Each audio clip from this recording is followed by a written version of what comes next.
just to remind you of the whole subject and what we're talking about here. The invasion, of course, of Ukraine was launched in February 2022 by Vladimir Putin with the idea of taking the entire country and capturing Volodymyr Zelensky. The fight, of course, continues to this very day to try to repel that invasion.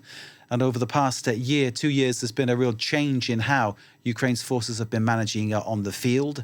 Now, one could look at perhaps the man in charge of the military as being behind that, of course, General Alexander Syrsky, who's enjoyed some kind of popularity within the population. But equally popular have been the defense minister, Mikhailo Fedorov, who's been sacked by Zelensky as well. So lots happening. Let's get back now to our Kyiv correspondent, Gulliver Cragg, to give us the update on this. Gulliver, good evening to you.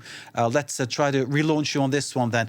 Bring us up to date. Tell us what these changes mean. But let's not forget, of course, most of all, there is still the war going on.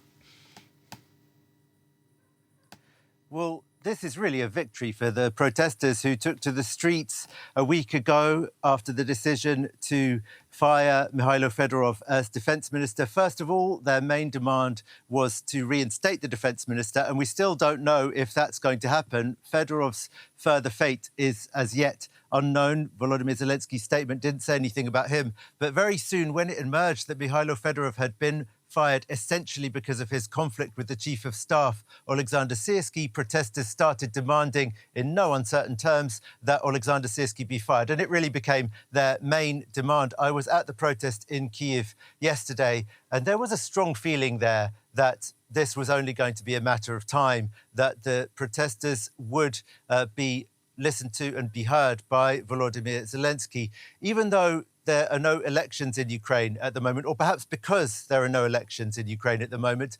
Public opinion expressed through protest is something that the executive feel that they absolutely have to listen to. And it was only a few thousand people in the biggest cities. In most of the regional capitals in Ukraine, there were protests, but most of them were relatively small by the standards of protest that you see in countries like France, for example. But it's considered that in wartime, people going out onto the street like that, even if it's just a few thousand, it's a lot. And most importantly, there was a strong feeling that this was a view that was shared clearly by the majority of public opinion. All sorts of opinion leaders on social media, whether in the military, whether in politics, whether in think tanks, were saying that Zelensky had made the wrong decision by firing Fedorov and that criticisms against Alexander Syrsky were valid. And one of the main people criticizing Volodymyr Zelensky's decision to fire Mikhailo Fedorov was Mihailo Drapati, who the president has now announced will be replacing Syrsky as head of the armed forces. So he's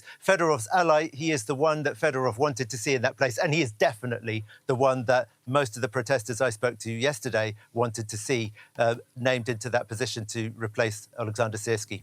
Gulliver Cragg, thank you for that. And of course, we know you'll bring us more as it develops. Gulliver Cragg, our correspondent in Ukraine. Thank you, sir.